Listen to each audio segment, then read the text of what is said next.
Welcome everyone, and most of you know me, and I know this because I know you. I'm Sandy, for those who don't know me, and you are going to hear from David very soon. Together, we have decided we call ourselves professional matchmakers because we are pairing people with teams they actually want to be on. And we are super happy to have you on this webinar here to discuss the evolution of letting people choose their own teams. Once ago, once, a long time ago, about 10 years ago, it was a radical idea, but it has now become almost common practice. We published the first edition of our book in 2015, and it was a very successful book. Lots of companies have done self-selection since, and they have followed the methods that we described in our first book. And the good thing was that they told us about it. They told us about their stories. They told us about their anecdotes, about their successes and failures, and published blogs and articles and wrote us emails. So we now have evidence and stories from over 10 years of self-selections around the world. And that's why we have decided to now write a second edition 10 years later. And we found out what did stand the test of time, such as animals on book covers, totally, and what tweaks and additions people have made to adapt it to their contexts and a world that is changing and has been changing quite rapidly. What we want to do is we want to make self-selection the default way of selecting teams in the future. And we want every team to be chosen by the people who know most and the team members who want to be on those teams rather than just moving people around like chess pieces. So what we're going to talk about is we're going to give you a little bit of history about how self-selection came about, then talk about a decade of learnings, the philosophy behind it, what has and what hasn't changed, and what tweaks and changes people have made for different contexts. So let me just start with the genesis of self-selection. Our journey started in 2013 at a company named TradeMe. It's the equivalent of eBay in New Zealand. And it involved 500 people across 3 different locations in New Zealand. And at that time, more than 10 years ago, the concept of self-selection at that scale was unheard of. It hadn't been done and publicized before. And if I'm completely honest, we were actually questioning our sanity at the time. The inspiration came originally from how teams are forming naturally during Shepherd days. We were in 2013 in a phase of growth at TradeMe, and we were right in the middle of figuring out this whole team thing, going from the method of you, and you being on a team to form proper teams of people who want to work together. And at the time, we had a tradition called Shepherd Day, like 24 hours, find your crew, pick something you care about, and just go and build it. And for me, that was my very first Shepherd Day. And I absolutely loved it because people were super full of energy. There was joy, there was fun, and they got shit done. And they were forming those really small teams or really good teams, perfect teams. They had all the skills they needed. And nobody decided to put themselves on more than one team because they were a super special resource who needed to be on several teams. And they also didn't worry about utilization or am I going to have enough to do and should pick up something else at the same time. Nobody worried about those things. They just got together around something they liked and made it happen. And I remember coming home that evening and thinking, wow, this is like totally amazing. And I wish that work could be like this every single day. And then at this moment where I thought, hold on, who says it can't be like this every day? And I literally picked up my bike and I rode back to the office in the city, found David and go, David, this is totally what we need to do. David was part of the management team at Trade Me, and he was like head deep into this giant spreadsheet. We can call it the spreadsheet of doom. And this spreadsheet of doom had every single person's name on it, and we're trying to shuffle people around to form teams. And not just skills based on skills, that would have been relatively easy, but it's good management. So we were trying to solve stuff like those two can't really be in the same team because they're kind of low key, hate each other. And she worked with this guy and he really drove her nuts. And that other person, they just need a break from this person. So we had spent hours, like literally hours, debating chemistry and baggage and vibes and who could work with whom. And still, we never ever got it right. Because whenever we proudly left the room, there was always someone who was disappointed or someone who was jammed into a team that didn't really want to be on. So that was the moment David was just coming out of a room, one of those painful meetings, when I came off my bike, rocked up to him and said, well, we need to let people pick their teams. And if someone says, hey, what if we just let people pick their teams? They usually go, yeah. Have you completely lost your mind? It's completely batshit crazy. It's never going to work. And something in that timing, I think, just worked. My post-Shipit Day enthusiasm paired with David's totally spreadsheet-induced despair that cracked a door open for us, and we decided to try it. So now I've made this idea sound really crazy and insane, and it kind of was, but also we did believe in it because somewhere back in our heads, even with laughing at how insane this was, we genuinely thought there was a way of making this work and it was the right thing of making this work. So we went away and we developed the process. We created a plan for how to develop self-selection, how to facilitate one, how to prepare for it, and how to make everyone feel welcome and heard, and not being part of a schoolyard event where they just wait to be picked. So we ran a few trials and we learned a lot.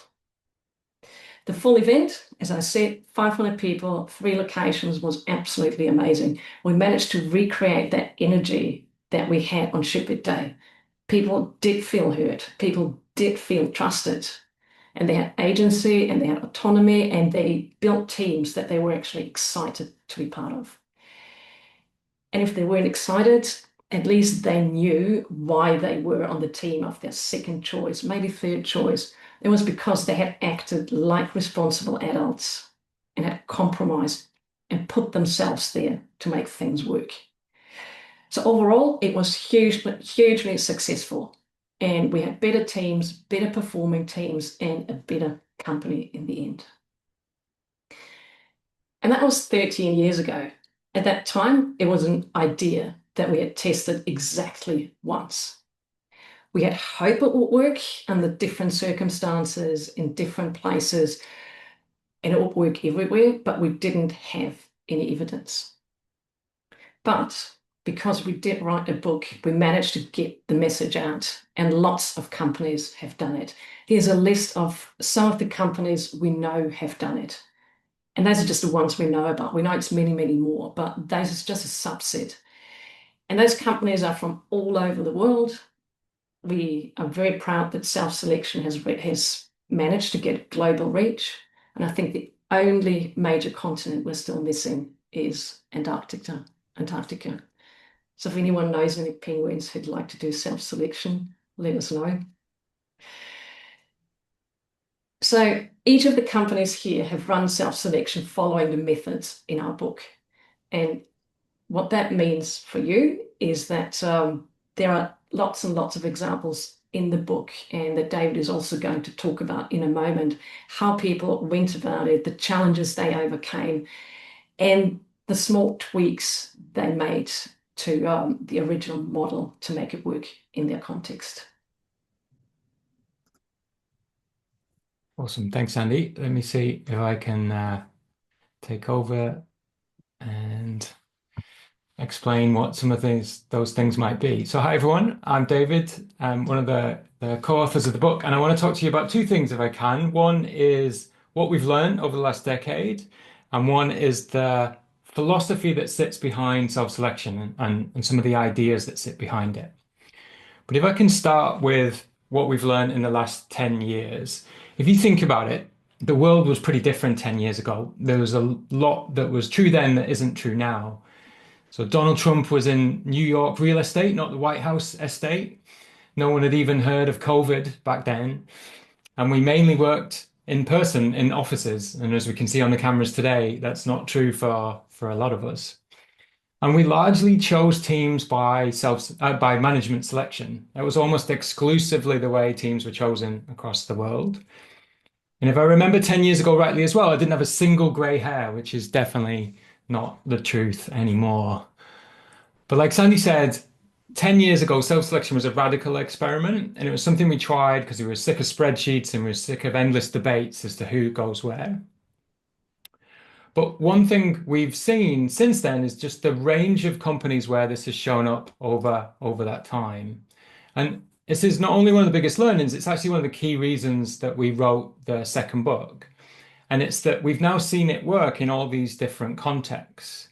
Because if I'm honest, when we first did this at Trade Me, part of me thought it was amazing, but was it just this unicorn, this collection of really cool people doing cool things, and actually anything would have worked there? But what we've seen since is that it's worked in companies that are growing, companies that are shrinking, in really difficult times. It's worked in fast-paced startups, and it's worked in really traditional large financial institutions as well. And it's even worked in the worst circumstances, the most terrible circumstances.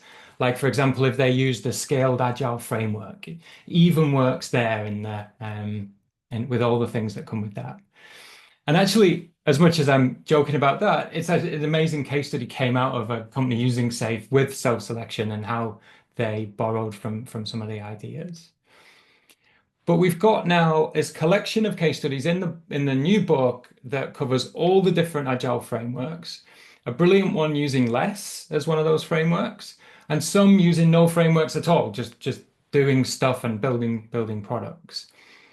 And in fact, one of my favorite examples comes from a company called Worldline in Europe, where they did self-selection before they did any agile stuff.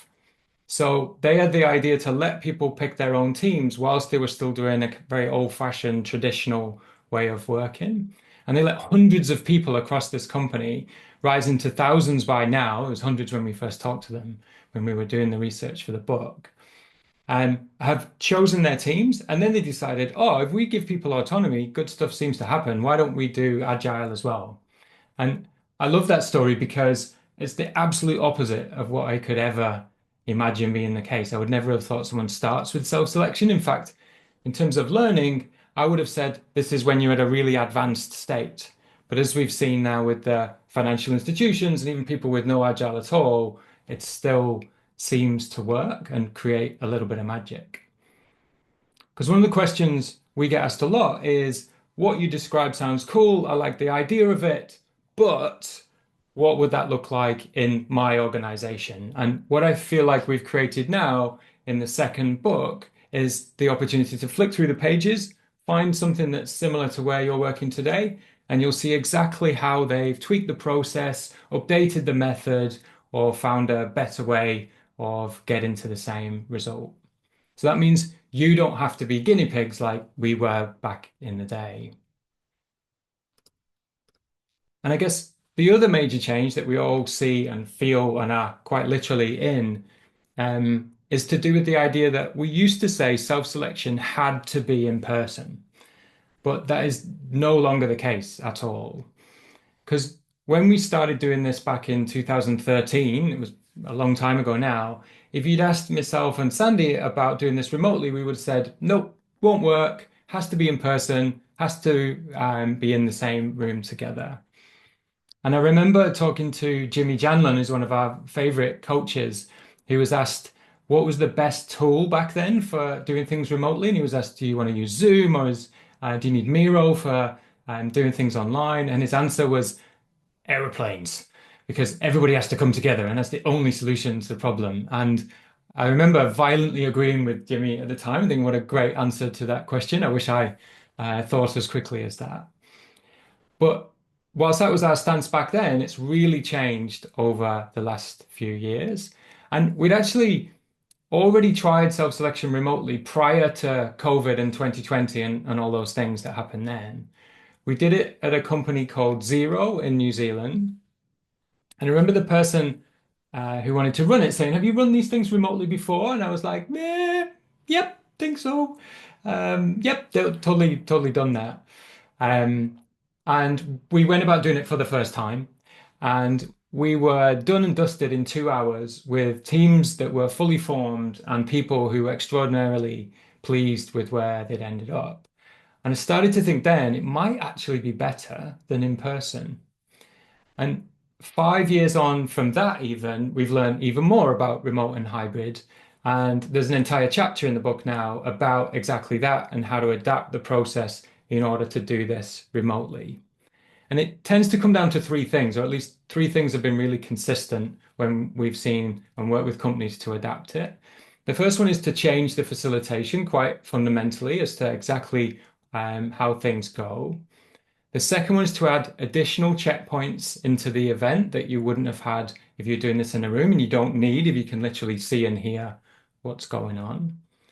And the third thing is to do things really proactively to try and replicate the kind of social energy or the buzz that you get when everyone's in a room. And if you take those three things into a remote environment, you can get as good an outcome, if not better. And we're still debating whether that's the case or not.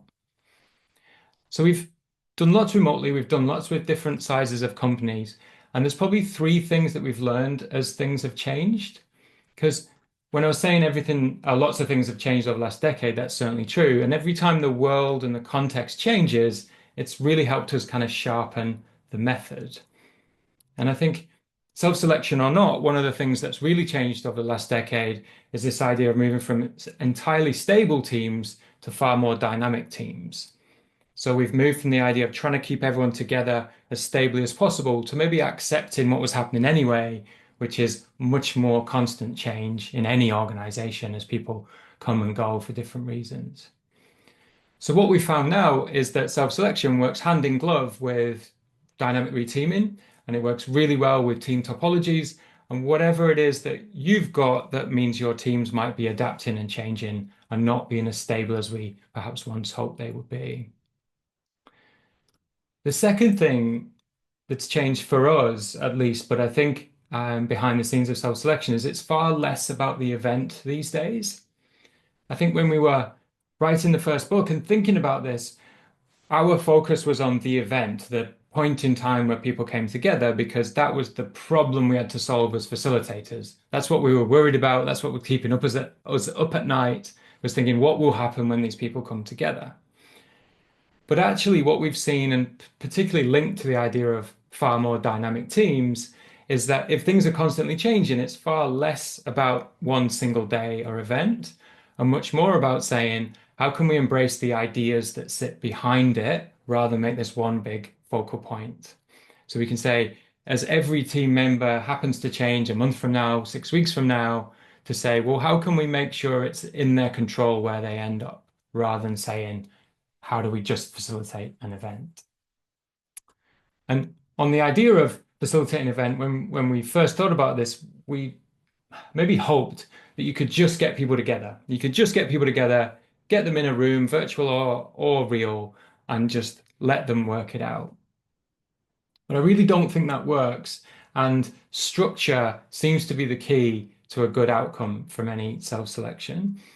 One of the things that's really stuck in my mind was reading Priya Parker's book, The Art of the Gathering, which really changed my perspective on how much people actually want and need structure. I think I used to think, oh, they don't want structure, they don't want to feel control, just let them do it. And actually, especially if you're going to hand them autonomy, that the structure that sits behind that is critical to getting it working. So we've learned a lot, but maybe what hasn't changed as much is the philosophy behind it and some of the ideas. And I'd like to, if I can, talk a little bit more around that as well. Because I think we've moved in our thinking from just planning an event to embracing the idea, and that's what we're hoping you might do as well. But it's worth calling out that whilst we call this self-selection, that doesn't mean this is some kind of anti-management movement. That's something we've been questioned on sometimes, or maybe it's an assumption that comes with self-selection that you just kind of hand the keys over. But it certainly is pro letting people pick their teams and letting people pick who they work with. But it's definitely pro management as well. And we want to bust that myth if it is one. Because actually, what we want to do is take the annoyance and frustration of the act of having to pick teams and place people, move them around like chess pieces, take that out of a manager's role so that they can focus on the stuff that they're good at and they're employed to do, like thinking strategically, solving problems, or really thinking about how to grow the people that they work with. So I feel like that's an important point to mention, but the philosophy behind it comes in a few different angles, I think. And one of them is that when we first suggest the idea, and maybe you went through this first too when you first heard of it, is that when we say first, hey, what about self-selection? People's minds go to the worst case scenario. And mine did too when I first heard about this. So I imagined people acting really selfishly, maybe abandoning certain teams, the difficult ones, the hard ones, or the work that no one wants to do, forming cliques, or just choosing their friends. And all these things came to mind when we first thought about self-selection. But the thing is, I was definitely wrong. We were wrong about those fears. That's not what happens when you give people autonomy like this. And we were wrong, and so was everyone who told us essentially the world will fall apart if you even try this. Because people don't check their values at the door when they walk into an event like this.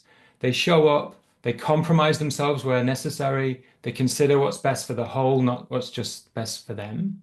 And they act like responsible adults because that's what they are, of course. And there's an irony here that's bugged me for quite a long time, which is we hire people, don't we, through psychometric testing, panel interviews, creativity tasks, problem-solving challenges. We really put them through the mill. And then the ones we hire, because they're good at those things, we tell them where to sit, who to work with, and how to go about solving the problem. And I've always thought that's weird. And with self-selection, I feel like we can at least start to remove some of that weirdness. The next thing I want to touch on, if I can, is that when we talk about the philosophy behind it, one of the things we know is that Daniel Pink, certainly a hero of ours, nailed it in his book Drive and the video that's shown here that went viral many years ago and probably several times since, that people are motivated by autonomy, mastery, and by purpose. And that same three things sits at the heart of how we've designed self-selection. In fact, we didn't just admire his ideas, we built the whole method to kind of sit on top of exactly those three things. And a little claim to fame is when we first started sharing these ideas and how we built it on his work, we got an email from Dan Pink saying how much he liked the idea of what we were doing.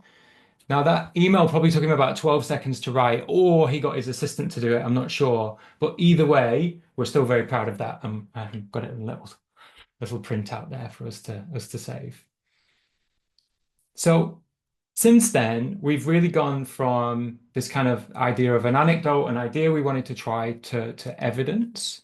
And one of the really nice things when we started researching for the second book was we found, and we didn't know about this, but when we were doing our research, that there were a range of academic papers, scientific journals that were citing the first book as they talked about this idea of self-selection.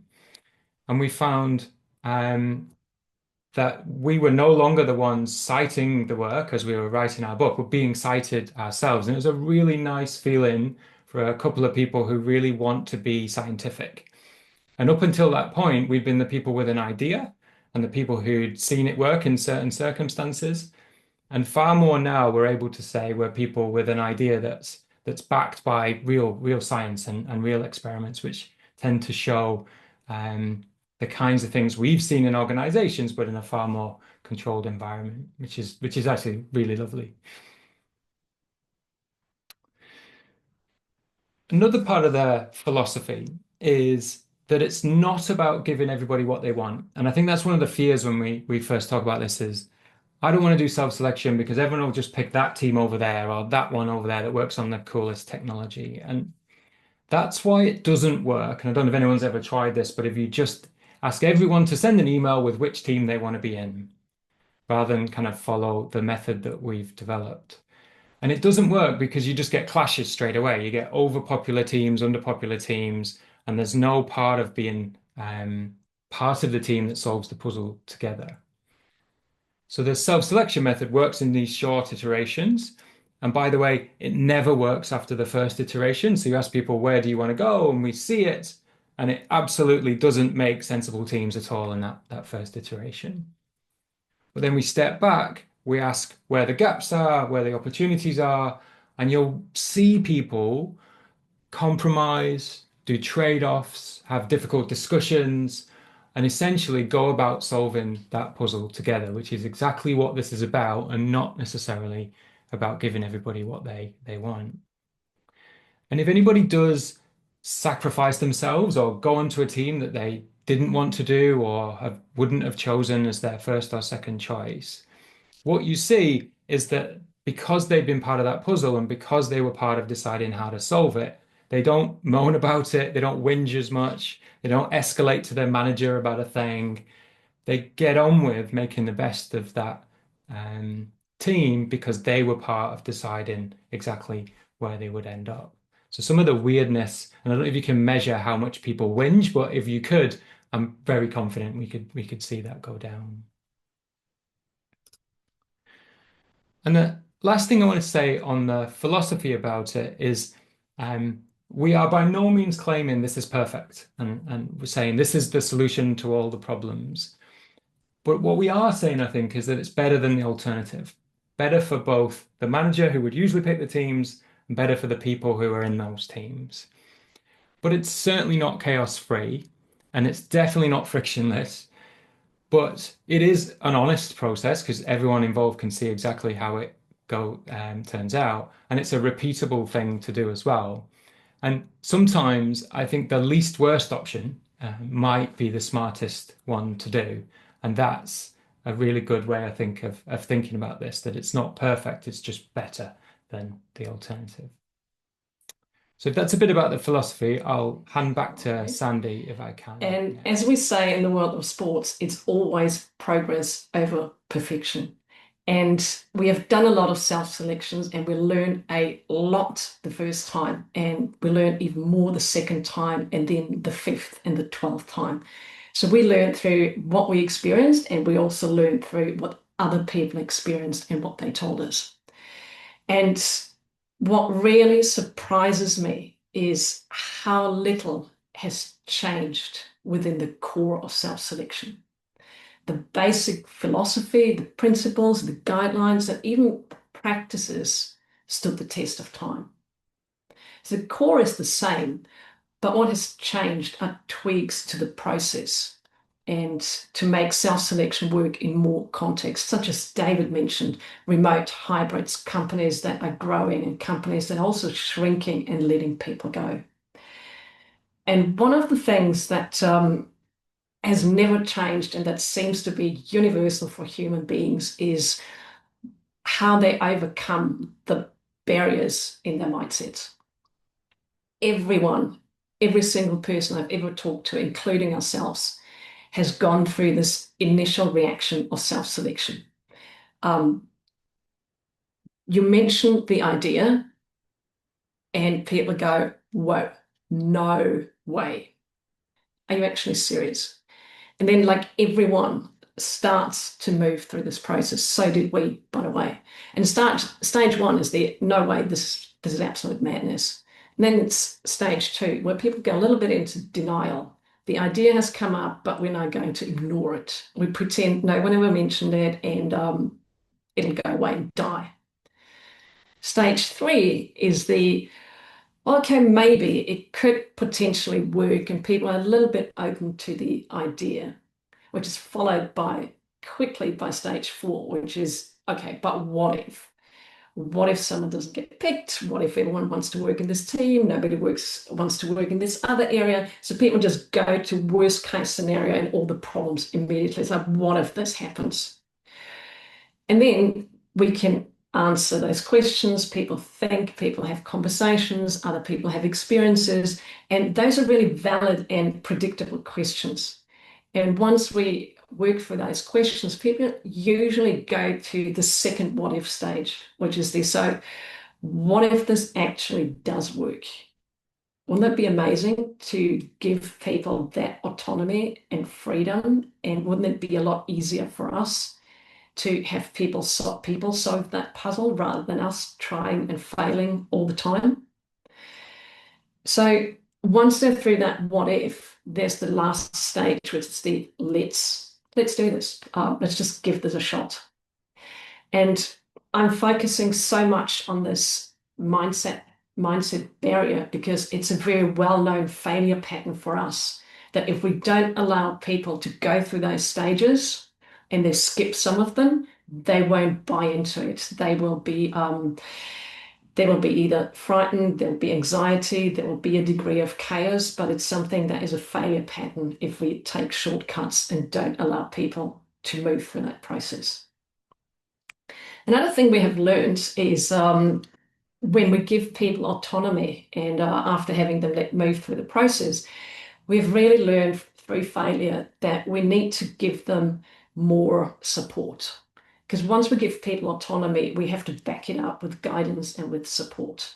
And we've seen people walk into self-selection events being frazzled and not knowing how to choose their team and what to do. So we now have a very clear guideline so they just don't just go me, or there's huge anxiety. So we prepare people by asking them to think about a few things. And the first is like, what can I learn? Because we all want to grow, and that doesn't mean that we want to reinvent ourselves every day, but we all want to progress and learn. And people who don't want to, I think, need to remain employable. So we all need to progress and learn. And the first question is, which team can I work in where I can learn? And the second question is, how can I contribute? And it's not because it's not just about learning. It's also what value are you bringing to the team? Because if you don't provide any value and are just here to learn, it's not fair to your team, to your company. And it also won't be very enjoyable because nobody likes being dead weight. So asking people to find a place where the skills add value, even as they're growing, is helpful. Then we ask people, think about what do you want to work on? Because let's be honest, we do our best work when we work on something we actually care about. So we're asking people to ask themselves, look at the purpose of those teams and which purposes do matter to you. And then the last one is, who do I want to work with? And I find this is one that's a bit misunderstood because it is not about who do you want to go out with or want to have a beer with.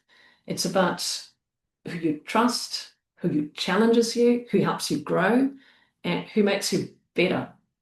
So think about shared values, about psychological safety, about diversity of thought, and maybe also shared habits, like simple stuff like do people like to work early in the morning or late in the evening?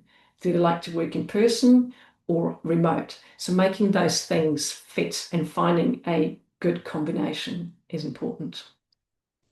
So for the who do I want to work with, it is hugely important to make sure that people understand that great teams aren't made of friends, but of people who perform well together.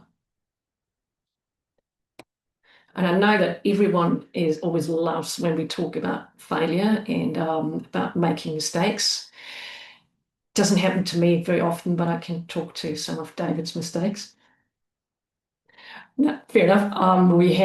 I sometimes make mistakes too, and together we have quite a few failures, and they range from everything from underestimating the importance of visualization during the selection process to misjudging managers' influence when they're in the room. And I just want to tell you about two that really stood out for us. And one is what we call the Great Glass Fishbowl disaster.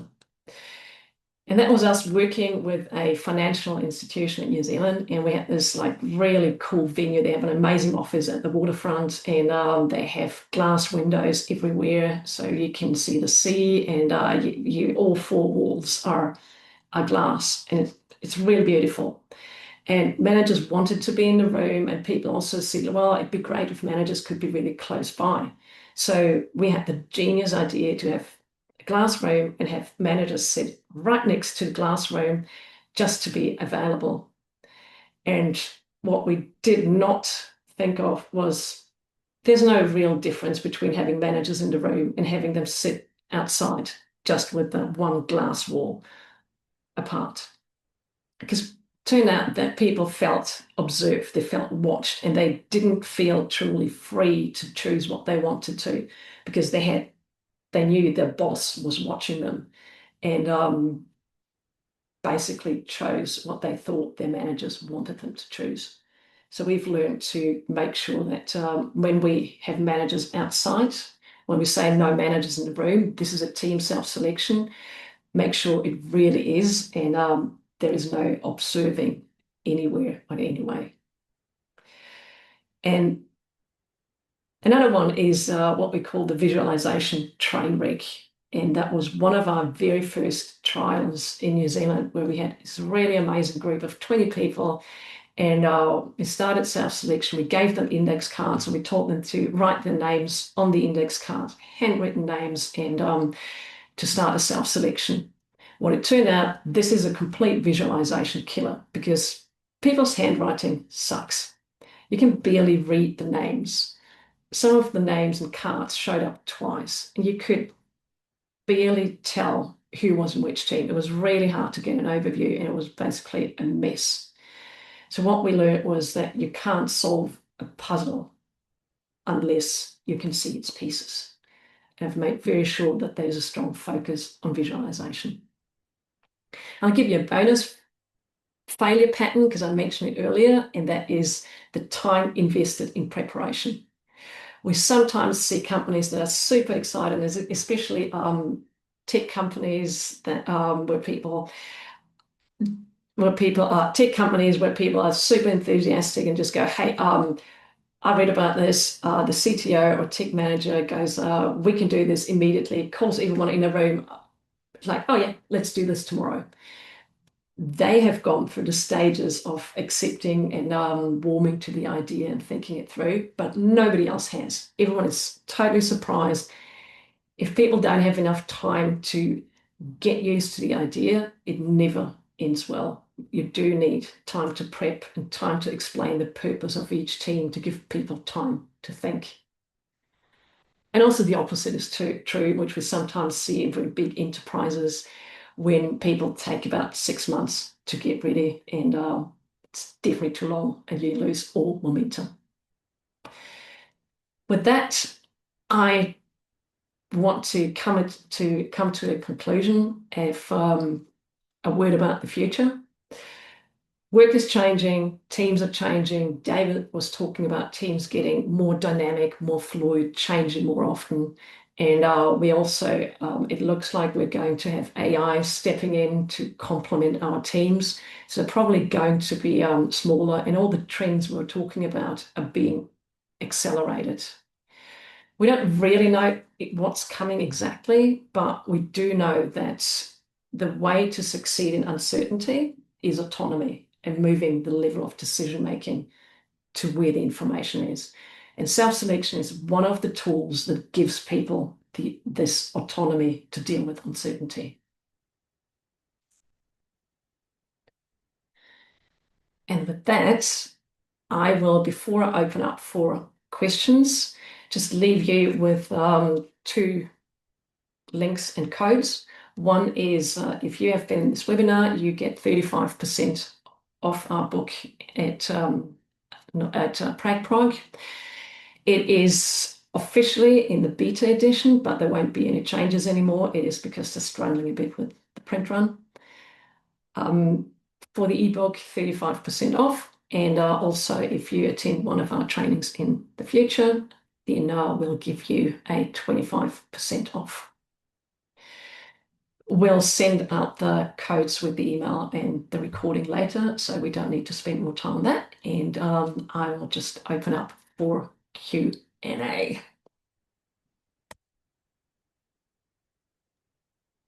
We've got one question already, Sandy, and if anyone has got any others, then either type them in or raise your hand. Do you want to take the first one, Sandy, which was how do you take the organization working towards self-selection way of picking teams, and how do you avoid popularity bias? I'll jump straight into the because correct me if I'm wrong, but what I think the question is about is the mainly the popularity bias. So it's the is your fear that, or your question, is everyone just going to work with the people who everyone likes, and no, and then there are some other people that nobody likes, and it will be a bit like the school picking. And that is something that, in my experience, does not happen. So first of all, there is no one picking anyone else. So it doesn't matter how popular you are. You, at a self-selection event, you pick your photo physically or on a screen, and you put yourself where you want to be. So you're not getting picked, so there's no popularity. Then there is the bias of people who like working with each other, choosing to work with each other. And that bias is something that I think should be absolutely supported. It's what this is all about because it gives great results. Does that answer your question?